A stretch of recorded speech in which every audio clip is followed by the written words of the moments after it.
is Nora Vega. If you're hearing this, it means the beacon made it through the noise. Good. That means I didn't burn for nothing. I'm an independent salvage pilot, at least on the days the license office is feeling generous.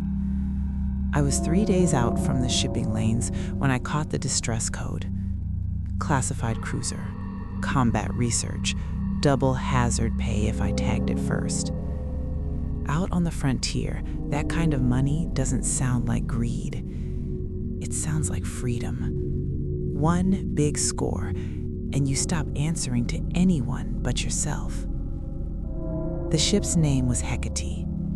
Big, ugly, very, very dead-looking, hanging in a crooked orbit over some lightless rock that didn't even rate a catalog number.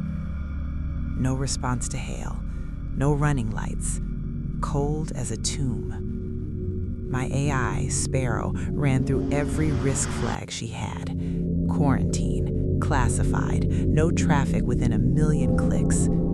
She told me boarding would void my insurance, my license, and probably my life. I muted her, not because she was wrong, but because I needed the quiet to hear my own fear.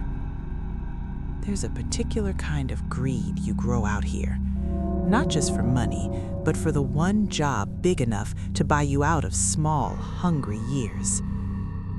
Standing in my airlock, staring at that dark hull, I told myself this was that job. Standard boarding checklist: atmosphere, thin and stale, no active circulation. Gravity, about 1/3 of standard just from the ship's slow spin. Life signs. None. Not the way my scanner understood them. But the emergency beacon was still screaming. That meant something on this ship still remembered how to talk.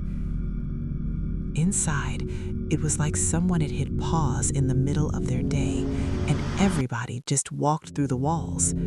Trays floating in the mess, a cup frozen mid-spill, drink crystallized into brittle lace, personal junk everywhere. No bodies. On a ship that size, no evac trails, no escape pods gone, you expect remains.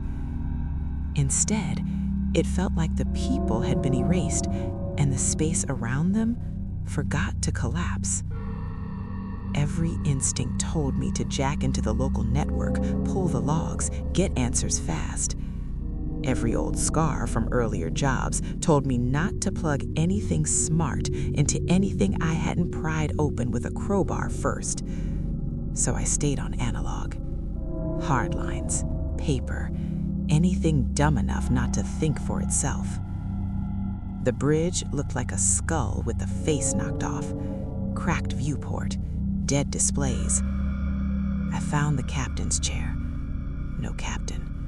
But the physical data core was still in its slot. Old school black box. I slid it into a standalone player I'd brought, completely isolated from my systems, and hit play. What came out was a woman's voice, shredded by interference. If this survives, quarantine the Hecate. Do not approach. The echo is... Then the sound warped into a shriek of feedback that nearly blew my eardrums off. I killed the playback. Quarantine the Hecate. Do not approach. Yeah, little late for that, Captain. As I moved through the ship, I started to feel like the power had a personality. Not much light, but every now and then, a panel would flicker. Not randomly, more like it was watching where I wasn't looking. Engineering was scorched from the inside, conduits twisted. In the labs, I found cracked containment pods and shielding warped in ways metal shouldn't warp. The research logs that survived on hard copy filled in the shape of the thing they'd brought on board. It wasn't a rock or a ship. They found it as a knot in the background noise, a ripple in the static that didn't behave the way ripples are supposed to. Captain Day called it an echo. They did what curious, overqualified people always do: dragged it inside, poked at it, fed it controlled patterns, signals, brain scans, tried to train it like some kind of guard dog that eats enemy thoughts in enemy code. It learned. It rode their power lines. It slipped into optics, implants, anything that processed information, anything that thought in organized patterns. It could twist. First rule of the echo: it lives in circuits and signals. Second rule: it's not a ghost. It's an animal. It hunts. One by one, people started hearing each other's voices where nobody was, seeing faces where there were only dead monitors. Captain Day tried to starve it, dumped mass, cut systems, shut down anything it could ride.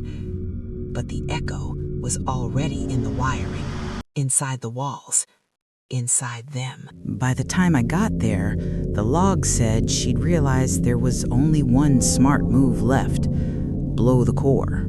Hope a surge of raw radiation scrambled it into cosmic mush. She just never made it to the switch. That left the echo with a problem. No more crew, no more brains to eat, just one idiot salvager docking a fresh AI, 10 petabytes of movies and music, and a nervous system broadcasting fear like a beacon. I didn't understand the fourth rule yet, but I could feel it. If you're smart enough to understand it, it's smart enough to understand you back. On a schematic, I saw the docking connection between my ship and the Hecate's hull start to glow in a way it shouldn't. Power was trying to flow backward toward my little home. The echo had sniffed out the only warm, thinking system in range and started crawling towards Sparrow. That got my attention. I ran for the docking ring and tore open a manual panel, yanked every lever that meant disconnect now and don't ask questions. The clamps blew. My ship, Kite, kicked into dead drift, every port sealing, every automatic handshake cut off. From the Hecate's point of view, Kite turned from a feast into a rock. I stood there in the dock, breathing hard, watching the tiny icon of my ship float free on my HUD, and I felt something strange. The echo hesitated. Every glitch in my helmet display, every jump in my audio felt like it was saying, "Let me in. We can share. You don't have to be alone out here." Thing is, humans have been lonely since we left the caves. We learned to live with it. I wasn't about to trade solitude for something that saw me as a battery pack. So I went to finish Captain Day's job. In engineering, the reactor sat like a sleeping giant, still intact, safety rods in place, analog gauges dead center. I laid out my toolkit: mechanical detonators with wind-up timers, spools of copper wire, a couple of chemical flares. My plan was simple on paper and ugly in practice. Trip the manual overrides, force the reactor into a runaway surge, blow every buffer and fuse on the ship, turn the Hecate into one enormous do not touch sign you could see on sensors half a sector away. The echo lived in whispers and fine detail. I decided to scream. I still had one problem. The echo knew how to hide.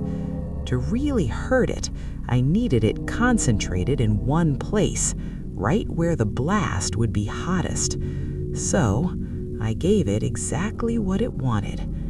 I had an old analog tape recorder on my belt. No chips, no wireless, just spinning plastic. I taped it near the reactor control node, pressed record, and leaned in. For the record, for whatever's listening, my name is Nora Vega. I am scared out of my mind, and I am thinking as hard as I can about you. Then I stopped the tape and played it back on a loop. No encryption, no noise, just my thoughts, clear and inviting, played over and over right next to the reactor. Bait in the water. The lights around the core started to stabilize in this weird focused way.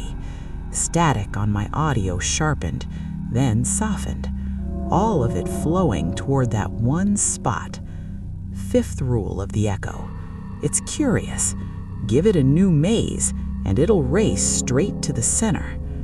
When I finally grabbed the manual crank and hauled the control rods out, every gauge on the panel jumped into the red.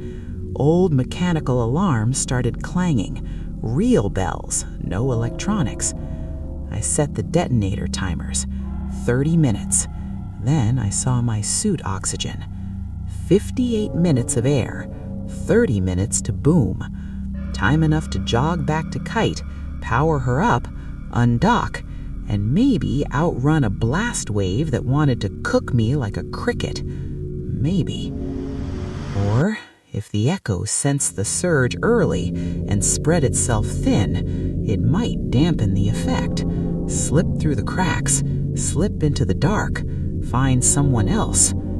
Halfway back to the dock, with the ship shuddering around me and a dark wave of dead systems chasing my footsteps, I realized I was doing the math wrong. It wasn't about me making it. It was about making sure it didn't. At the last repeater panel, I stopped and looked at the nearest timer. 22 minutes. I knew exactly what would happen if I shortened the fuse. Less time to reach my ship, less time for second thoughts, less time for the echo to adapt. I twisted the dial down to 15. In that moment, I shaved my odds to 0 and bumped humanity's from maybe to slightly better than maybe. The wave of dead power slammed into the bulkhead behind me. My HUD went completely black for a second. Total darkness. Just my breath in my ears. Fear is a pattern, too. The echo could taste it, firing through my nerves, chew on my panic, write it like a signal. So I gave it something else. Humans have this trick. When we're trapped and the math says we're finished, we imagine. We make up futures that don't exist yet, and sometimes we drag the real world into line behind them. Imagination is messy, unpredictable, not the kind of pattern a little neat parasite likes. With my visor full of static, I grabbed for the last chemical flare on my belt. I struck it. White-green light blasted the airlock, so bright it hurt through polarized glass. Raw photons. No encoding, no clever modulation. Just noise. The echo recoiled. I felt it, like oil shrinking away from boiling water. I jammed the flare into the bulkhead, washing the corridor in searing analog light.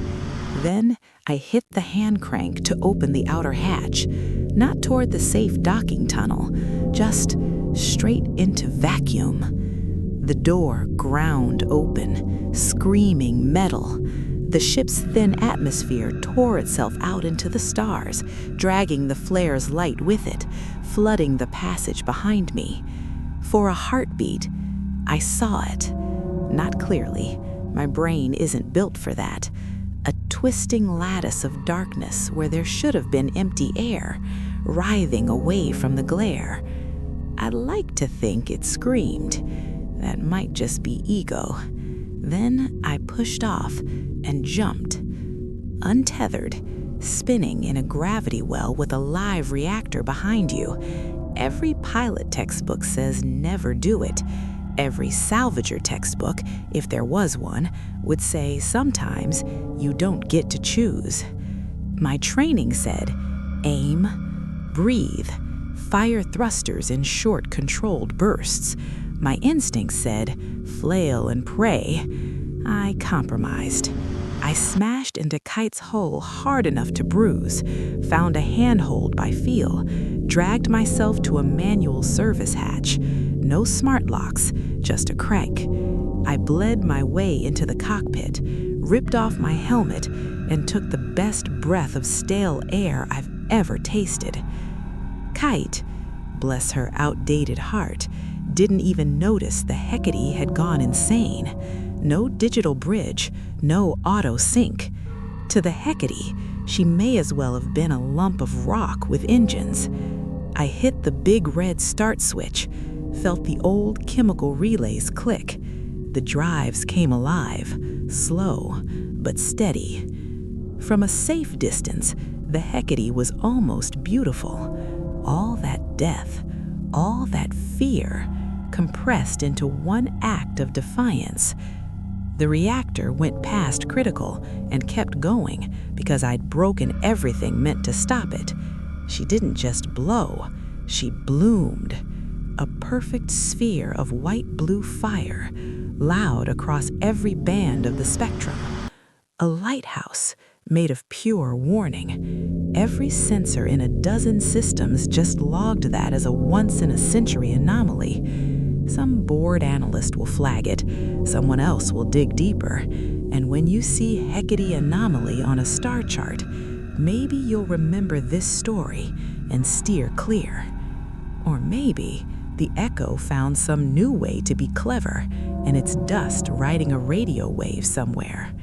Either way, someone needed to know. That's why I'm recording this. Right now, I'm sitting in my cockpit, patched up with more tape than medicine, IV bags swinging from a vent, a little transmitter humming away on my console.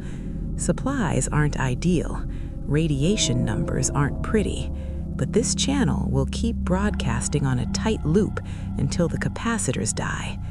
So if you pick this up on some backwater relay, or it got scraped into a curated horror feed, or whatever they're calling content a century from now, listen close. Log this as a hazard. Mark the coordinates. Teach your charts to give this patch of sky a wide, wide berth. If this story gave you chills or kept you company on a long night, do me a favor. Hit that like button. Smash subscribe. Turn on notifications so you never miss the next one. Every like and sub helps more people find this warning. And stay the hell away from the dark.